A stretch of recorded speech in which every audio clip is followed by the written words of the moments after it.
सत्संग। गायत्री सावित्री और उनका महाप्राण, उनकी शक्ति सविता। आज एक ही उल्लेख है जिसके माध्यम से एक संकेत देने का प्रयास है। यूं तो ये विद्या धीरे धीरे बड़ी गुह्य, डीप और अनेक पक्ष गुप्त होते जाते हैं और वो जन कल्याणार्थी है। पर फिर भी कुछ अकाट्य सत्य हैं जिनका सामान्य किसी साधक को बोध होना आवश्यक है, जिससे उसे अपनी साधना के मार्ग पर यह विश्वास हो कि इससे संभव क्या है। ज्यों-ज्यों व्यक्तिगत साधना का स्तर आगे ऊंचा उठता है, व्यक्तित्व का स्तर ऊंचा उठता है, वैसे वैसे अनेकों पक्ष स्वतः ही खुलते जाते हैं। बाहर से किसी अन्य की सहायता प्राय बहुत थोड़ी सी रह जाती है। भीतर स्वतः ही क्रम अपने आप बनते जाते हैं। अनुभूतियां बहुत कुछ संभव करा पाती हैं। आज जिस पक्ष को हम केवल एक छोटे से उल्लेख के साथ लेने जा रहे हैं, वो कहता है, ये श्लोक ज्ञान मेरे ब्रह्म ऋषि का, मेरा इसमें तृण भी नहीं। योग चूड़ामणि उपनिषद से लिया गया ये श्लोक है। कुंडलिन्याम समुद्रभूता गायत्री प्राणधारिणी प्राण विद्या महाविद्या यस्ताम वेत्ति स वेदकवत। कुंडलिनी ही प्राण शक्तिमय गायत्री का उत्पत्ति स्थान है। अर्थात गायत्री महाशक्ति का प्राण पक्ष, उसका शक्ति पक्ष कुंडलिनी है। गायत्री ही प्राण विद्या महाविद्या है। जो इस विद्या को जान गया वही वेदवित है। अर्थात वेद कहते हैं ज्ञान को। वो ज्ञानवेत्ता, ज्ञान से परिपूर्ण हो गया। सविता का प्रकाश, उसका प्राण धीरे धीरे संचित होते हुए अपने आप उन सुप्त, मैं उसे चक्र कहूं या मोटे शब्द से मोटर कहूं, क्योंकि वस्तुतः है वो मोटर ही हैं जो हैं पर चल नहीं रहे हैं। उन्हें जितना लोड चाहिए, जितनी बड़ी मोटर उतना बड़ा उसको चलने के लिए लोड चाहिए, पावर चाहिए। बल्कि भौतिक ज्ञान की दृष्टि से जितने हॉर्स पावर की मोटर हो, उसे आरंभ करने के लिए, जिसे टॉर्क लोड भी कहते हैं, वो प्राय दुगना चाहिए। 1 हॉर्स पावर को दुगना लोड चाहिए। चलने के बाद फिर वो सामान्य लोड लेती है। यहां आप उसे बिल्कुल वही मानिए। ये जितने भी हमारे भीतर चक्र हैं, मैं कौतुक को जन्म नहीं देना चाहता, क्योंकि मैं सदैव ब्रह्म ऋषि की प्रेरणा से कौतुक से दूर रहा हूं। रहना चाहिए। कौतुक साधना को खराब करता है। कौतुक उछाल देता है, आधार से हटा देता है। इसलिए कौतुक के वशीभूत नहीं होना चाहिए। आधार से जुड़े रहना चाहिए। जो आधार से परे है वो उपलब्धि से परे है। यह हमेशा साधक को याद रहना चाहिए। जो आधार से परे, उपलब्धि से परे। कौतुक की उछाल कुछ दिन कुछ करा के फिर छोड़ जाती है। फिर वो व्यक्ति बस मृग तृष्णा की भांति भटकता है, हाथ कुछ आता नहीं। इसलिए कौतुक नहीं, पूरी समझदारी और धैर्य के साथ इन विषयों को पढ़ना, समझना और फिर इन पर अभ्यास करना चाहिए। ये सोई हुई मोटरें जब प्राण शक्ति भीतर अधिक अवतरित होना आरंभ होती है, गायत्री के द्वारा, गायत्री की साधना के द्वारा, गायत्री के सविता प्राण अर्थात जप और प्रकाश के ध्यान के द्वारा, अर्थात संयम के द्वारा, केवल साधना ही नहीं, साधना के साथ तप नहीं होगा। बिना तप के आप आगे बढ़ जाओगे? नहीं बढ़ सकते। तप करते रहो, मटके में पानी भरते रहो, सुराख कई हो तो क्या होगा?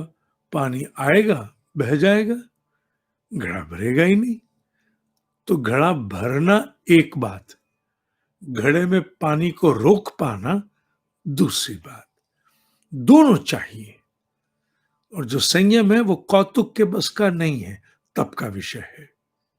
इसलिए गायत्री की साधना, सविता की साधना और साथ साथ तप, तप माने संयम, और साथ साथ तप क्या करेगा?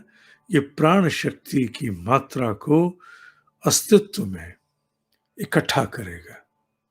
जब वो प्राण इकट्ठा होना शुरू होगा तो स्वतः ही हर जीव में किसी अलग स्थान पर जागृति होना आरंभ हो जाती है।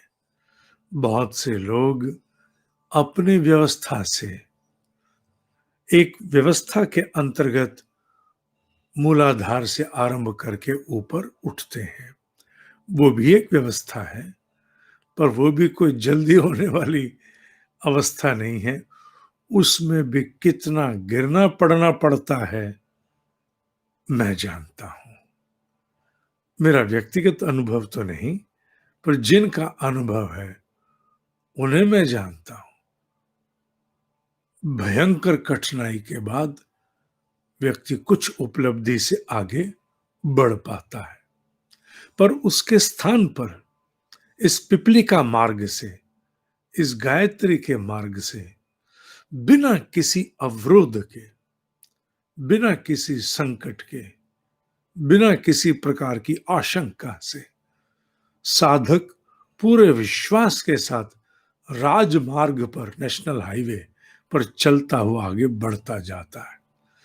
जैसे जैसे प्राण का संचय बढ़ेगा, वो संचय बढ़ता जाएगा, संशय समाप्त होगा, वो सोई हुई मोटर जागृत होंगी। आवश्यक नहीं, यहां मैं स्पष्ट करना चाहता हूं, यूं ही नहीं, गहरे सत्य के साथ, आवश्यक नहीं कि सब कुछ मूलाधार से ही आरंभ होगा ना, अनहद से भी हो सकता है, मणिपुर से हो सकता है, आज्ञा चक्र से हो सकता है, विशुद्धि से हो सकता है, कहीं से भी हो सकता है। कहीं से होकर के पूर्ण की ओर आगे बढ़ सकता है। यह आवश्यक नहीं कि केवल वहीं जागृति होगी तभी ऊपर की ओर आएगा। देखो साधक, हमारे यहां अध्यात्म में ब्रह्म ऋषियों ने एक ही कार्य को करने की अनेकों विधाएं विकसित कर ली। बड़ा विकसित विज्ञान है, बड़ा विकसित विज्ञान है।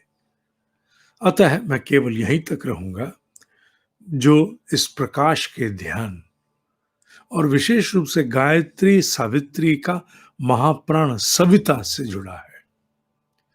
कुंडलिनी का उद्देश्य इसलिए लिया, विषय इसलिए उल्लेख में लिया, क्योंकि सामान्य समझ बहुत जल्दी कुंडलिनी शब्द से प्रेरित हो जाती है। उससे अन्य कोई शब्द लें, उतनी जल्दी उसे स्थापना भीतर प्राप्त नहीं होती है। जबकि अवस्थाएं कितनी हैं, कितनी बड़ी हैं, इसके विषय में कहना अभी कठिन होगा। पर चूंकि सामान्य समझ तत्काल तत्क्षण कुंडलिनी शब्द आते ही अरे ये तो बहुत बड़ी शक्ति की बात हो रही, इस और भाग जाती है। इसलिए उसके उल्लेख से गायत्री सावित्री के प्राण शक्ति सविता का उल्लेख किया गया कि साधना में जप के साथ प्रकाश के ध्यान से है, तो ध्यान कल्पना का, वहां आरंभ में तो कोई प्रकाश नहीं है। कौन से बल्ब लगे हैं आंख बंद करके जो बटन दबाते जाग जाएंगे? कोई बटन नहीं। पर हां, एक सत्य काट्य है, ये कल्पना के द्वारा स्थापित प्रकाश धीरे धीरे सूक्ष्म शरीर के बटन दबा देता है। और जब वो सूक्ष्म शरीर के बटन दबते हैं तो फिर वस्तुतः प्रकाश कल्पना नहीं होता, यथार्थ होता है। शुरुआत कल्पना से, किसी भी विज्ञान के शोध की शुरुआत कल्पना से ही होती है। सामने कुछ नहीं होता। अगर हो तो रिसर्च किसकी? वो तो सामने पहले से है। कुछ नहीं है, उसी को खोजने की तो रिसर्च है ना। तो क्या आरंभ में है? कल्पना, इमेजिनेशन, कि कुछ है जिसे ढूंढना चाहिए, निकालना चाहिए। तो क्या कहें, अगर रिसर्च को, साइंटिफिक रिसर्च को, वैज्ञानिक शोध को सरलतम शब्द में कहें तो क्या होगा? कुछ नहीं में कुछ ढूंढना। क्या? कुछ नहीं में कुछ ढूंढना। इसी को रिसर्च, शोध कहते हैं। और यही भीतर होता है। आप सविता का प्रकाश, प्राण, सुनहरे प्रकाश की कल्पना करते हो, कुछ नहीं है पर कुछ ढूंढ रहे हो, कुछ स्थापित कर रहे हो। तो क्या होता है? धीरे धीरे उस कुछ नहीं में कुछ हाथ आना आरंभ हो जाता है। यही सत्य है। इसी सत्य की खोज में बहुत से साधक, जब आरंभ में कुछ नहीं होता, बुद्धि संशय उत्पन्न करती है, तो आधे रास्ते क्या, 2 कदम चल के वापस आते हैं। ये तो मूर्ख बनने वाला काम हुआ ना। कि आंख बंद करके कल्पना करो प्रकाश है, जो है नहीं उसे कल्पना करो। मतलब कि पहला कदम ही झूठ से, मिथ्या से। बुद्धि भटकाने में समर्थ है, सक्षम है। मन का साथ लेकर के यूं हटा देगी आपको। 2 मिनट में संशय आ जाएगा, 2 मिनट में संशय। और फिर आप कहोगे बात तो इसकी सही है, लाइट तो वाकई कोई नहीं अंदर। आंख बंद करो तो कहाँ है लाइट? कोई नहीं है। अच्छा, कल्पना करो, माने झूठ मूठ। तो जिसकी शुरुआत ही झूठ है, वो सत्य कहाँ ले जाएगा? और फिर कुछ ऐसे लोग भी मिल जाते हैं जो कहते हैं, अरे झूठ से शुरुआत, तुम बस आनंद में खो जाओ, हो जाओ। और फिर जीव मन के धरातल के रंजन के अधिग्रहण में चला जाता है। बस मन की मस्ती के एक अलग से इनर्शिया, इंटॉक्सिकेशन में जाके भटक जाता है। ये साधना नहीं है। साधना के लिए 2 प्रयास आवश्यक है। पहला, कल्पना के द्वारा एक धारणा की स्थापना, क्योंकि धारणा वैज्ञानिक विषय है। और दूसरा, संयम के द्वारा जितने सुराख हैं उन्हें बंद करना। बिना सुराख बंद किए केवल धारणा से कुछ नहीं होगा। रोज साधना करोगे, रोज सब खाली हो जाएगा। क्यों? क्योंकि रोज कमाया, रोज खा लिया, बचा धेला नहीं। बस रोटी चल रही है। अब ये कहोगे तो अध्यात्म में अगर इस सिद्धांतों पर जाना है, ये योग चूड़ामणि उपनिषद के सत्य पर कि गायत्री से कुंडलिनी जागृत होती है, तो क्या करना होगा? सुराख बंद करने होंगे। किससे? संयम से। संयम माने तप से। तप से सुराख बंद किए बिना, भटकाव बंद किए बिना बात बनने वाली नहीं। साहब, मैं रोज 1 घंटा साधना कर लेता हूं। अच्छा, बहुत अच्छी बात। साहब 1 घंटा जो मैं जाप में बैठता हूँ, आह! दूसरा ही लोक चला हो जाता है, दिव्य लोक में चले जाते हैं। अच्छा, पर साहब कुछ बन नहीं रही बात, अंदर सब कुछ वैसा ही है। तप करते हो? नहीं, तप तो नहीं करता, साधना करता हूँ, किसी काम की नहीं। ऐसा करो, साधना तुम 10 मिनट की कर लो, पर साथ में तप जोड़ो। क्यों साहब? जेब फटी हुई है, जेब फटी हुई है, सिलाई उधड़ी हुई है, तुम पैसे डाल रहे हो, टिकेंगे? नीचे गिर जाएंगे सारे। तो क्या करो? तुम पहले जेब सिल लो। अच्छा, तो जेब सिल लोगे तो जितने डालोगे उसमें रहेंगे ना। तो जेब सिलना संयम, जेब सिलना तप। संयम काहे का? वो तो सिखा चुके तुम्हें miracles of internal growth series में।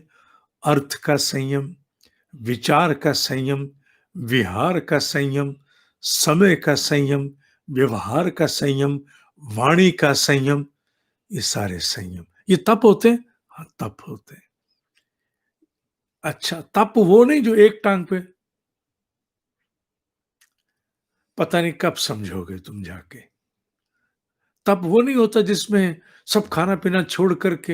अरे कब समझोगे? तुम समझने को तैयार नहीं। अरे तुम तो बिल्कुल अतिवादिता पे जाते हो। कर लोगे तुम? हो जाएगा तुमसे। और उसमें भी कितने जन्म लगेंगे मालूम है? तुम्हें ज्ञान नहीं है कितने जन्म लगेंगे। तुम्हें कोई ज्ञान नहीं है। इस मार्ग से चलोगे, बहुत जल्दी प्रगति प्राप्त करोगे। इसलिए सामान्य जीवन में ही, अपनी ही परिस्थितियों में, खाते कमाते दफ्तर जाते, खाते कमाते दुकान चलाते, खाते कमाते प्रॉफिट कमाते, खाते कमाते और छुट्टियों पर भी होके आए, पिक्चर भी देख ली, रेस्टोरेंट भी हुआ है। क्या इससे भी इनके सब करते कुंडली जागृत हो जाएगी साहब? हो जाएगी।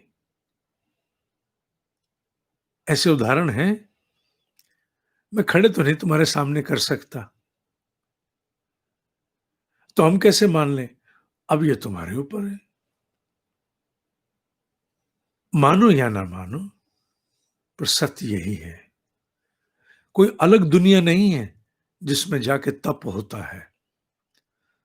तप जिनका भी हुआ, इसी दुनिया में हुआ। नौकरी करते, बिजनेस करते, काम करते, इसी दुनिया में हुआ। पर उन्होंने अपने भीतर एक दुनिया और रच ली, अपने भीतर की दुनिया को सींचते रहे तप के द्वारा। तो धीरे धीरे इसी दुनिया में लाहिड़ी महाशय ने, अच्छा चलो, लाहिड़ी महाशय की बात आई, दुनिया छोड़ दी थी, छोड़ दी थी, नौकरी छोड़ दी थी, बाल बच्चे छोड़ दिए थे, घर परिवार छोड़ दिया था। बात करते हो, ऐसी बात मत सोचा करो। तप करना संयम के द्वारा, जो अपनी परिस्थितियों में हो करो, और संयम के साथ साधना बहुत जल्दी परिणाम देती है।